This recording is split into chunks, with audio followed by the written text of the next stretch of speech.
Students, welcome once again to Haldari Academy online platform.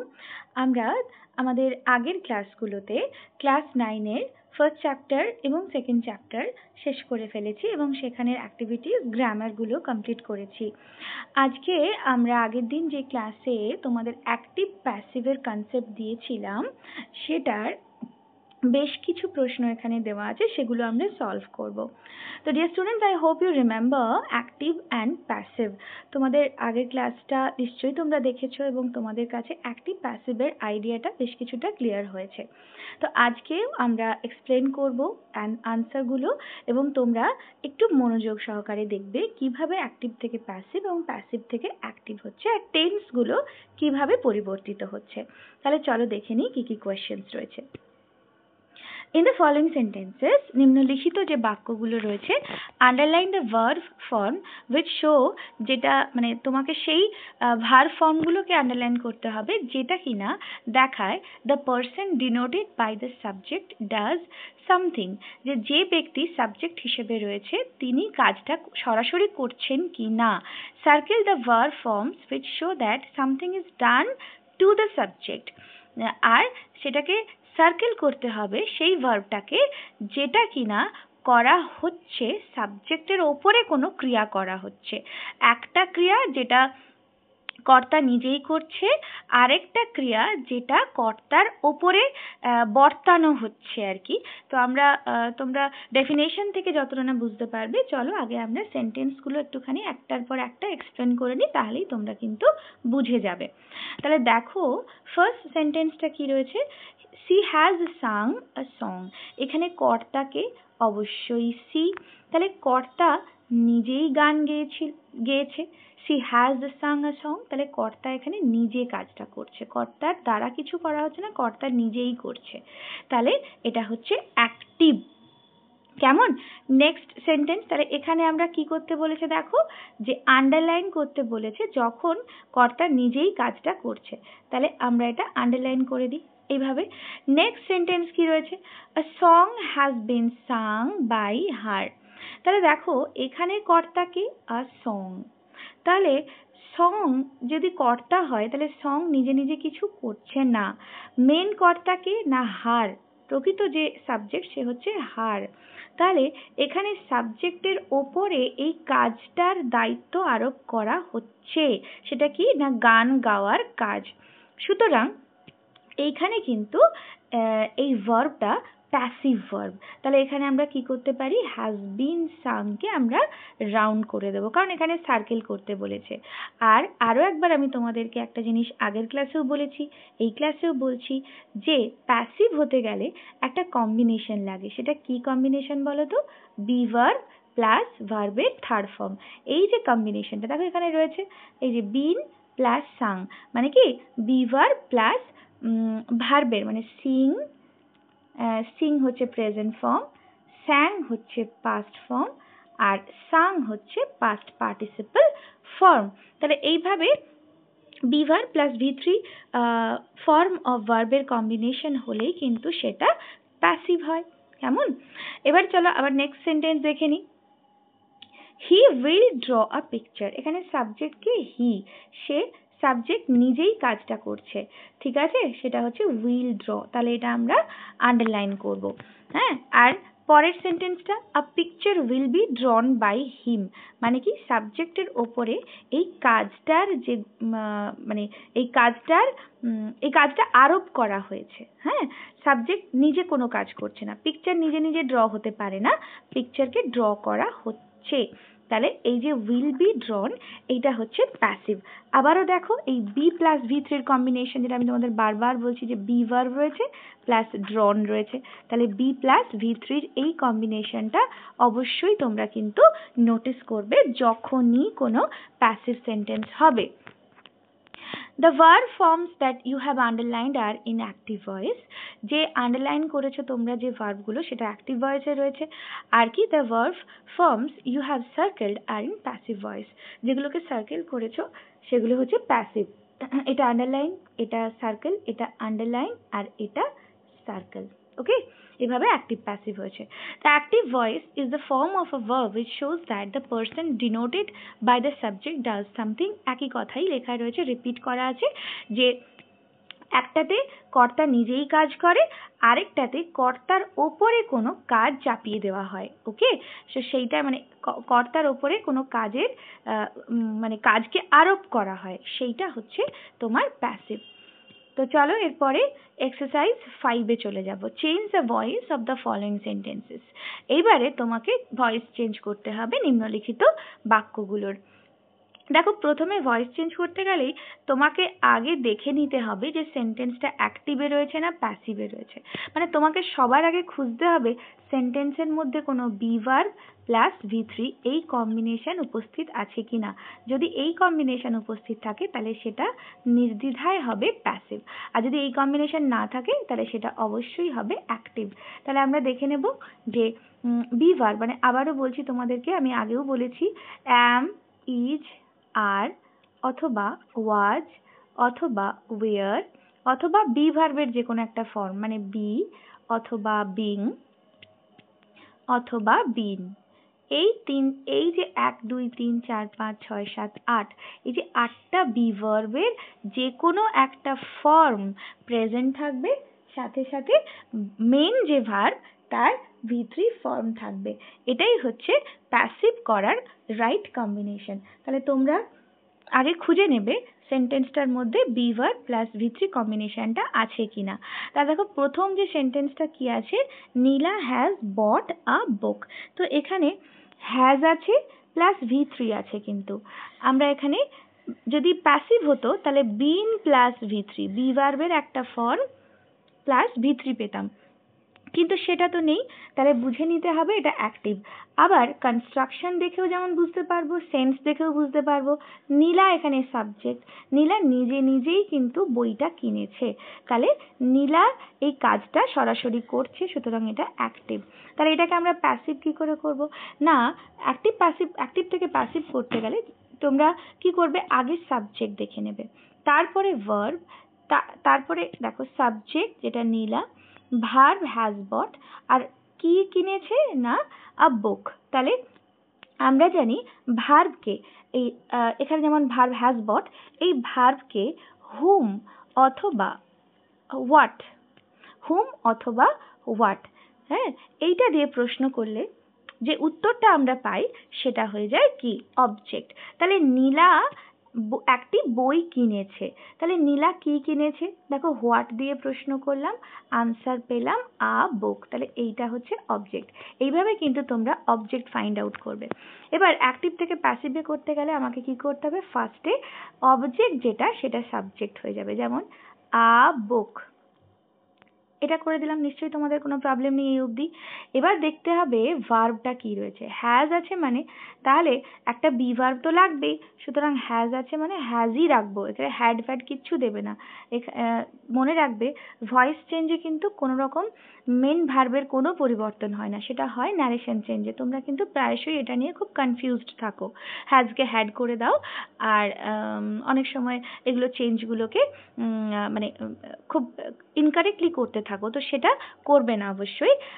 যে টেন্সে verb দেওয়া থাকবে অ্যাক্টিভ প্যাসিভে তোমাদেরকে সেই টেন্সেই রাখতে হবে, কোনো রকম চেঞ্জ করা যাবে না। শুধু একটি মাত্র জিনিস চেঞ্জ হয়, সেটা হচ্ছে বি ভার্ব প্লাস V3। তাহলে আ বুক has been V3 bought by কে, নীলা। তাহলে দেখো এখানে প্যাসিভ হয়ে গিয়ে সাবজেক্টটা প্যাসিভ হয়ে গেল, আর কি অবজেক্টটা সাবজেক্ট হয়ে গেল। বুক নিজে নিজে তো কোনো নিজে কেনা হতে পারে না, নীলার দ্বারা কেনা হয়েছে, তাহলে এই কাজটা নীলাকে আরোপ করা হলো, আর বুক হ্যাজ বিন বট বাই নীলা। তো নেক্সট সেন্টেন্স দেখো, they will have seen the cricket match. তাহলে এখানেও কিন্তু হ্যাভ আছে, V3 আছে, কিন্তু বিন নেই, সুতরাং এটা অবশ্যই অ্যাক্টিভ সেন্টেন্স। তাহলে সাবজেক্টকে কারা তাহলে ক্রিকেট ম্যাচ দেখবে, তারা, মানে এটা হচ্ছে সাবজেক্ট। আর উইল হ্যাভ সিন পুরোটাই এটা হচ্ছে ভার্ব, তাই তো, এটা হচ্ছে ভার্ব। তারা কি দেখবে না, ক্রিকেট, সরি, তারা কি দেখেছে না ক্রিকেট ম্যাচ দেখেছে, সুতরাং এইটা হবে অবজেক্ট। এর আগেই আমরা জেনেছি ভার্বকে হুম ওর ওয়াট দিয়ে প্রশ্ন করলে যেটা আনসার আসে সেটাই হচ্ছে অবজেক্ট। তাহলে এখানে অবজেক্টটা আগে আমরা সাবজেক্ট করে লিখে নেব, the cricket match. Okay, the cricket match. এবারে উইল হ্যাভ আছে, উইল হ্যাভই আমরা তুলে দেব, এটার কোনো চেঞ্জ করব না। উইল হ্যাভ শুদ্ধ একটা বিন লাগিয়ে দেব, will have been seen by them. ডেকে অবজেক্ট করলে কি হয়ে যাবে, them. The cricket match will have been seen by them. Next দেখো কি রয়েছে, Bhola had seen a tiger. তাহলে এখানে সাবজেক্টকে ভোলা, ভোলা নিজে নিজেই বাঘটা দেখেছে, সুতরাং এই দিক থেকে তো এটা অ্যাক্টিভ, ভোলা এখানে অ্যাক্টিভ কর্তা, তো অ্যাক্টিভ ডুয়ার, সুতরাং এটা অ্যাক্টিভ। আর আরেকটা জিনিস দেখে তোমরা চিনবে, বারবার বলছি, হ্যাড আছে, V3 আছে, কিন্তু বিন নেই, সুতরাং এখানে বি ভার্বের কোনো ফর্ম নেই বলে এটা কিন্তু অ্যাক্টিভ সেন্টেন্স।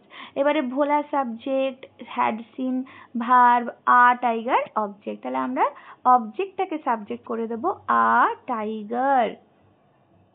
হ্যাড আছে, আমরা লিখে দেব হ্যাড, তারপরে একটা বিন দিয়ে দেব, V3 যেমনকে তেমন রয়ে যাবে বাই ভোলা। কেমন? তাহলে এইভাবে আনসার করব, আর tiger had been seen by Bhola. হয়ে গেল। এরপরে নেক্সট কোয়েশ্চেনে চলে আসো, the nurse will attend to the patient. তাহলে নার্স নিজেই সরাসরি মানে নিজেই হচ্ছে গিয়ে কাজটা করছে, কি কাজ করছে না পেশেন্টকে অ্যাটেন্ড করছে।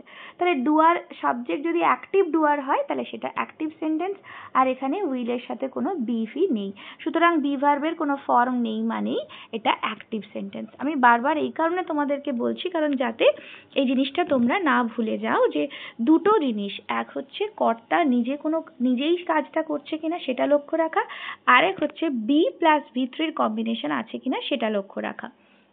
তো দুটোর কোনোটা নেই, তার মানে এটা অ্যাক্টিভ। তাহলে নার্স হচ্ছে গিয়ে সাবজেক্ট, উইল অ্যাটেন্ড হচ্ছে গিয়ে তোমার ভার্ব, আর কাকে অ্যাটেন্ড করবে, পেশেন্টকে অ্যাটেন্ড করবে। তাহলে আমরা প্রথমেই দ্য পেশেন্ট, এটা অবজেক্টকে সাবজেক্ট করে নিয়ে লিখে ফেলবো। তাহলে the patient, PATIENT, the patient. এরপরে উইলটা উইলই লিখে দেব, উইলের সাথে একটা বি দিয়ে দেব, will be attended, ATTENDED, the patient will be attended. একটা জিনিস তোমরা মাথায় রাখবে, এখানে টুটাকে বাদ দিলে হবে না, কারণ অ্যাটেন্ড টু এটা হচ্ছে অ্যাপ্রোপ্রিয়েট প্রেপোজিশন। এরকম ধরো প্রচুর অ্যাপ্রোপ্রিয়েট প্রেপোজিশন ভয়েস চেঞ্জে দেওয়া থাকে, তোমরা কনফিউজড হয়ে যাও যে বাই তো একটা প্রেপোজিশন, আবার প্রেপোজিশন লাগাবো। হ্যাঁ, যখনই কোনো ওয়ার্ড কোনো অ্যাপ্রোপ্রিয়েট প্রেপোজিশন চায়, ধরো looked at, aim at, loved at, বা ধরো নোন টু, তাহলে কিছু কিছু ভার্ব আছে যে ভার্বগুলো তাদের সাথে তার মতন করে একটা প্রেপোজিশনকে বেছে নিয়েছে, সে আর কোনো প্রেপোজিশন তার পাশে নেবে না, সুতরাং এক্ষেত্রে তোমাদেরকে কিন্তু প্রেপোজিশনগুলো চেঞ্জ করলে হবে না। will be attended to by the nurse, তাহলে will be attended to by the কি হবে, নার্স। হয়ে গেল। নেক্সট সেন্টেন্স দেখো কি রয়েছে, the nurse will attend the patient. হ্যাঁ, চলো আমরা এটা করে ফেললাম। নেক্সটে যাব এক্সারসাইজ 6-এ। কি রয়েছে, change the voice of the following sentences. এগুলোরও ভয়েস চেঞ্জ তোমাকে করতে হবে। এবার দেখো, এতগুলো যে সেন্টেন্স আমরা আগে করেছিলাম সেগুলো অ্যাসার্টিভ সেন্টেন্সের ওপরে, কিন্তু এই যে সেন্টেন্সটা আমরা এখন করতে যাচ্ছি সেটা কিন্তু কিসের ওপর বলো তো, সেটা হচ্ছে ইম্পারেটিভ সেন্টেন্স। ধরো এখানে রয়েছে যে ডু দ্য সাম। দেখো কি করে বুঝবো আমরা যে এটা একটা ইম্পারেটিভ সেন্টেন্স। দেখবে ইম্পারেটিভ সেন্টেন্স সবসময় স্টার্ট হয় একটা ভার্ব দিয়ে। হ্যাঁ, নর্মাল অর্ডার অফ সেন্টেন্স অ্যাসার্টিভের কি হয়, সাবজেক্ট SVO, তাই তো? এটা সাবজেক্ট ভার্ব অবজেক্ট বা আদার থিংস, সবসময় অবজেক্ট থাকতে হবে তার কোনো মানে নেই, সাবজেক্ট ভার্ব আর আদার এটা হয়। কিন্তু যখনই ইম্পারেটিভ সেন্টেন্স হচ্ছে তখন দেখো verb V plus S plus আদার এরকম ভাবে কিন্তু হচ্ছে। আরে কি ইম্পারেটিভ সেন্টেন্সে মানে যে সেন্স মিনিংফুলি কি দাঁড়ায়, কি এক্সপ্রেস করে imperative sentence? Advice or order or request, এই জিনিসগুলো কিন্তু ইম্পারেটিভ সেন্টেন্সের দ্বারা কি করা হয়? রেফার করা হয়। তাহলে ডু দ্য সাম, অঙ্কগুলো করো, এটা কোথাও না কোথাও কি করতে করা হচ্ছে? একটা অর্ডার দেওয়া হচ্ছে, একটা কমান্ড দেওয়া হচ্ছে, তাই তো? তো এখানে আমরা দুটো ভাবে কিন্তু ভয়েস চেঞ্জ করতে পারি, এর দুটো প্রসেস রয়েছে। একটা হচ্ছে ইম্পারেটিভ সেন্টেন্সকে আমরা লেট দিয়ে করতে পারি, let the same be done. তাহলে এটাও করতে পারি, লেট দিয়েও করতে পারি, let the same be done. অথবা আমরা এটাও করতে পারি, ইউ আর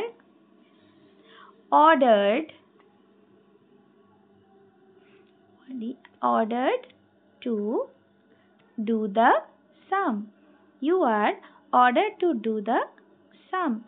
দুটো ভাবেই করতে পারো, কোনো আনসারই কিন্তু ইনকারেক্ট নয়। তবে ডিয়ার স্টুডেন্টস, একটু তোমাদের এখানে বলে রাখি যে যে সমস্ত ইম্পারেটিভ সেন্টেন্সের অবজেক্ট থাকে, ধরো এখানে অবজেক্ট আছে ডু দ্য সাম, মানে ইম্পারেটিভ সেন্টেন্সের সাবজেক্ট কি? ইউ অলওয়েজ, যেটা অমিটেড থাকে, তাই তো? তাহলে অঙ্কটা করো, কি করো? হোয়াট দিয়ে প্রশ্ন করছি, আনসার পাচ্ছি অঙ্কটা। সুতরাং এখানে যেহেতু আমি হোয়াট দিয়ে উত্তর পাচ্ছি কোয়েশ্চেন করে, তাহলে এটা অবজেক্ট। আর যেখানে ইম্পারেটিভ সেন্টেন্সের অবজেক্ট থাকবে সেটাকে আমরা প্রেফার করব লেট দিয়ে ভয়েস চেঞ্জ করা। ধরো এরকম একটা সাপোজ একটা সেন্টেন্স রইলো যে go there at once, go there at once, এক্ষুনি সেখানে যাও। এই যে বলেছে গো দেয়ার অ্যাট ওয়ান্স, এখানে কিন্তু তুমি কোনো অবজেক্ট পাবে না। এক্ষুনি সেখানে যাও, কোথায় যাও? সেখানে যাও। কিন্তু কি যাও বা কাকে যাও এরকম প্রশ্ন করলে কিন্তু কি বা কাকে দিয়ে প্রশ্ন, গোকে যদি প্রশ্ন করো উত্তর পাবে না। সেক্ষেত্রে তুমি কিন্তু ইউ আর অর্ডার্ড টু এটা করতে পারো, you are order to go there at once. কিন্তু যখন দেখবে যে মানে ইম্পারেটিভ সেন্টেন্সের অবজেক্ট রয়েছে, প্রেফারেবলি তোমরা লেট দিয়ে করবে। নেক্সট সেন্টেন্স দেখো, the poem was written by her. দেখো তো এখানে বাই হার আছে, ঠিক আছে, তোমরা বাই দেখেই বুঝে নেবে এটা প্যাসিভ। কিন্তু ডিয়ার স্টুডেন্টস, আমি তোমাদের বারবার রিকোয়েস্ট করবো যে শুধু বাই দেখে প্যাসিভ চেনার যে পদ্ধতি, সেটা কিন্তু ভীষণ অবসোলিট একটা পদ্ধতি, এটা তোমরা ফলো করো না, তোমরা গ্রামাটিক্যালি বুঝে সেটাকে করবে। এখানে ফার্স্টেই দেখো যে দুটো বিষয় আমি তোমাদের দেখিয়েছিলাম চেনার উপায়। এক হচ্ছে যে প্রথমটা যেটা, সেটা হচ্ছে গিয়ে এই যে the poem, the poem was written by her. তাহলে যে সেন্টেন্সটা রয়েছে the poem was written by her, এখানে দ্য পোয়েম কিন্তু কি সাবজেক্ট। এখানে যে সাবজেক্ট দ্য পোয়েম, সাবজেক্ট কিন্তু নিজে কোনো কাজ করতে পারে, এখানে পারছেন না, কারণ পোয়েম নিজে নিজে কিছু করতে পারে না। কে কাজ করছে? অবজেক্ট কাজ করছে। মানে কি, এই কবিতাটা পড়ার যে দায়টা চাপানো হয়েছে সাবজেক্টের ওপর, সুতরাং এইটা কিন্তু প্যাসিভ। আবার এখানে দেখো বি ভার্ব প্লাস V3 এর একটা কম্বিনেশন রয়েছে। এই যে am, is, are, was, were, be, been, being, আমি তোমার হ্যাজ, মানে এই যে কম্বিনেশনটা তোমাদের বলেছিলাম তার মধ্যে এইটা কিন্তু রয়েছে, সুতরাং এটা প্যাসিভ সেন্টেন্স। তাহলে poem was written by her, তাহলে এক তো এটা পাস্ট টেন্সে আছে, এটা তোমাদের মনে রাখতে হবে। আনসারে আমরা কি লিখবো? তাহলে অবজেক্টটা সাবজেক্ট হয়ে যাবে, সি করে দেবো। আর রিটিনের সেকেন্ড ফর্ম আমরা লিখবো শি রোট। কেন লিখবো? কারণ এটা ওয়াজ ছিল তাই। She wrote the poem. তাহলে এই অ্যাক্টিভ সেন্টেন্সটা যদি তোমরা প্যাসিভ বানাও তাহলে কি দাঁড়াবে? The poem was written by her. তাহলে নেক্সট সেন্টেন্সে যাব, ওপেন দ্য ডোর। দেখো এটাও কিন্তু ওপেনটা কি না একটা ভার্ব, সুতরাং ভার্ব দিয়ে স্টার্ট হচ্ছে মানে আমরা অবশ্যই কি জানি, সেটা একটা ইম্পারেটিভ সেন্টেন্স, কারণ এখানে ইউটা উজ্জ রয়েছে, সাবজেক্ট উজ্জ থাকে। ওকে, তাহলে কি ওপেন করো? কি খুলতে বলেছে? ডোর খুলতে বলেছে। তাহলে হোয়াট দিয়ে ওপেনকে প্রশ্ন করলে আমরা আনসার পাচ্ছি ডোর, সুতরাং আমরা এটা কি দিয়ে প্রেফার করব করার? লেট দিয়ে। তাহলে let the door be opened, let the door be opened, এটা হবে আনসার। কেমন? নেক্সট দেখো, the man is known to me. দেখো ডিয়ার স্টুডেন্টস, আমি তোমাদের যেটা বলেছিলাম যে অ্যাপ্রোপ্রিয়েট প্রিপোজিশন, এইখানে অ্যাপ্রোপ্রিয়েট প্রিপোজিশন নো এর পরে সবসময় অ্যাপ্রোপ্রিয়েট প্রিপোজিশন টু বসে, নো এর পরে কখনোই বাই বসে না। আর এটা অ্যাক্টিভ না প্যাসিভ কি করে বুঝবো? দেখো, the man is known to me. তাহলে এখানে দেখো কি রয়েছে, এই যে ইজ নোন, এটা কি না বি ভার্ব প্লাস V3, সুতরাং এটা একটা প্যাসিভ সেন্টেন্স। এটা দেখে বুঝতে হবে, হ্যাঁ, এটা দেখে কিন্তু প্যাসিভ চিনতে হবে যে বি ভার্ব আছে আর V3 আছে, তার মানে কি প্যাসিভ আছে। তাহলে এখানে প্যাসিভ থাকা মানে কি, এখানে যে এখানে কিন্তু বাই নেই, এখানে নোন বাই মি হয় না, কখনোই হয় না। সুতরাং এখানে বাই নেই মানে তোমরা হয়তো বুঝতে তোমাদের সমস্যা হতে পারে যে এটা অ্যাক্টিভ না প্যাসিভ। এই জন্যই আমি তোমাদের একটু আগেই বলেছিলাম যে বাই দেখে কখনোই কিন্তু প্যাসিভ চেনার কথা ভাববে না। তাহলে এখানে কি কম্বিনেশনটা তোমার কাজে দেবে, সেটা হচ্ছে বি ভার্ব প্লাস V3। তাহলে এটা প্যাসিভ আমরা বুঝে গেছি। তাহলে আমরা অ্যাক্টিভ করবো কি করে না, আমরা কি নিয়ে নেব, অবজেক্টটাকে সাবজেক্ট বানিয়ে দেব আই। তাহলে যেহেতু নো করব কারণ এটা প্রেজেন্ট টেন্সে আছে, তাহলে আই নো দ্য ম্যান। দেখো এইটার প্যাসিভ করলে কিন্তু এইটা দাঁড়াবে, the man is known to me, I know the man. Okay, I hope you have understood dear students. Okay, তো নেক্সট দেখো, change the voice of the following sentences. এবার তোমাকে পরের যে সেন্টেন্সগুলো রয়েছে তার ভয়েস চেঞ্জগুলো করতে হবে। দেখো, they agreed to my plan, they agreed to my plan. তাহলে এখানে দেখো তারা নিজেরাই আমার প্ল্যানে সহমত জানিয়েছে, সুতরাং এখানে দে হচ্ছে active, R be verb V3 এর কম্বিনেশন নেই, এটা অ্যাক্টিভ সেন্টেন্স, বুঝতেই পারছি। তাহলে অবজেক্ট কি, তারা একমত হলো, কিসে একমত হলো, আমার প্ল্যানে, সুতরাং অবজেক্ট হচ্ছে মাই প্ল্যান, সেটাকে আমরা সাবজেক্ট বানিয়ে নেব। কি করব, এবার এগ্রিড আছে মানে পাস্ট টেন্স, তাহলে আমরা ওয়াজ করব, my plan was agreed to by them. এখানে তোমরা ভুল করেও কিন্তু টুটাকে বাদ দিও না, এগ্রি টু দ্য প্ল্যান, এটা একটা অ্যাপ্রোপ্রিয়েট প্রিপোজিশন, তোমাদেরকে এটা রাখতেই হবে। মাই প্ল্যান ওয়াজ এগ্রিড টু, আবার বাইও লিখতে হবে, বাই দেম, এই বিষয়গুলো খেয়াল রাখবে।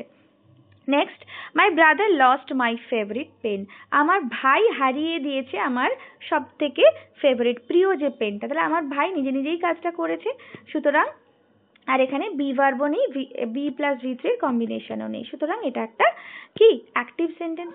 তাহলে এখানে কি হারিয়েছে আমার ভাই, আমার ফেভারিট পেন, তাহলে সেটা সাবজেক্ট হয়ে যাবে,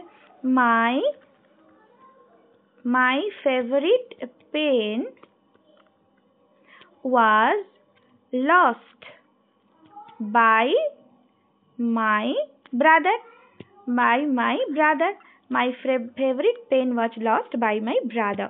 Next sentence, the man is writing a letter. দেখো এটা কিন্তু প্রেজেন্ট কন্টিনিউয়াস টেন্স, তাহলে এক্ষেত্রে আমরা কি আনসার করব, a letter হচ্ছে অবজেক্ট, a letter, তাহলে ইজ দিয়ে দেব, তার সাথে বি ভার্ব দেব, বিং ভার্বের থার্ড ফর্ম দেব, being written by the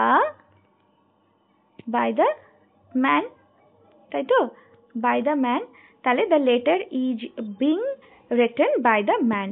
Next, Titli is looking for her watch, এখানেও একটা appropriate preposition, এটা অ্যাকচুয়ালি phrasal verb, সেটা হচ্ছে look for, লুক ফর মানে খোঁজা, এটা একটা ফ্রেজাল ভার্ব, সুতরাং লুক আলাদা ফর আলাদা নয়, কিন্তু দুটোকেই তোমাকে রাখতে হবে ভয়েস চেঞ্জের সময়।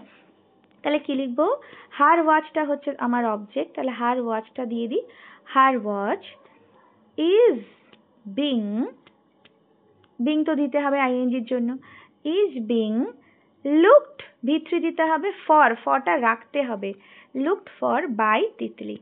মনে রাখবে, বারবার বলছি অ্যাপ্রোপ্রিয়েট প্রিপোজিশনগুলো কিন্তু তোমাদেরকে ইনট্যাক্ট রাখতে হবে। তাহলে নেক্সট চলে যাবো এক্সারসাইজ 8-এ। Tick the correct alternative given in the brackets, তোমাকে সঠিক ভার্বের উপরে টিক চিহ্ন দিতে হবে। দেখো, যখনই ডিয়ার স্টুডেন্টস তোমরা দেখবে সিন্স আর ফর, এই প্রিপোজিশনগুলো কি মিন করে জানো, প্রেজেন্ট একটা পারফেক্ট টেন্স ইউজ করে, মানে মিন করে। দেখুন এখানে প্রেজেন্ট পারফেক্ট কন্টিনিউয়াস কোথায় আছে দেখো, হ্যাজ বিন রেনিং, দীর্ঘক্ষণ ধরে একটা কাজ শুরু হয়েছে, এখনো চলছে, এইটা বোঝালে আমরা সিন্স প্রিপোজিশন ইউজ করি। সুতরাং এইটা হবে আনসার।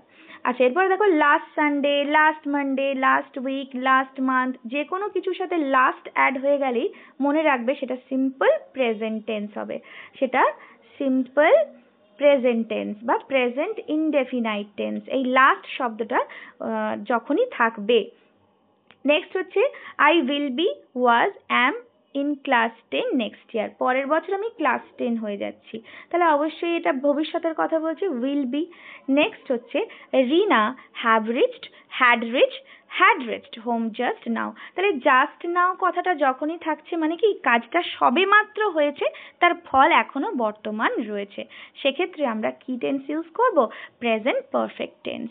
তাহলে মনে রাখবে সিন্স বা ফর হলে একটা পারফেক্ট কন্টিনিউয়াসের চিন্তা ভাবনা আসে, একটা কাজ যেটা দীর্ঘক্ষণ ধরে চলছে, এখনো চলছে, সেক্ষেত্রে আমরা present perfect continuous tense. Last শব্দটা যেখানেই পাবে সেখানে তোমরা সিম্পল পাস্ট টেন্স ইউজ করবে। আর ভবিষ্যতের ঘটনা হলে তো অবশ্যই আমরা মানে ফিউচার টেন্স ইউজ করব। আর কি সবে মাত্র কোনো কাজ শেষ হয়েছে বোঝালে আমরা কি ইউজ করব, present perfect tense. So I hope dear you all have understood the tense structure and active passive well. We will discuss it also in the next classes. আমরা যখনই grammar এগুলো পাবো আমরা discuss করব। So I hope you have learned a lot from these classes and you are enjoying this. So dear students, today after that we are meeting in the next class with some other contents. Thank you so much.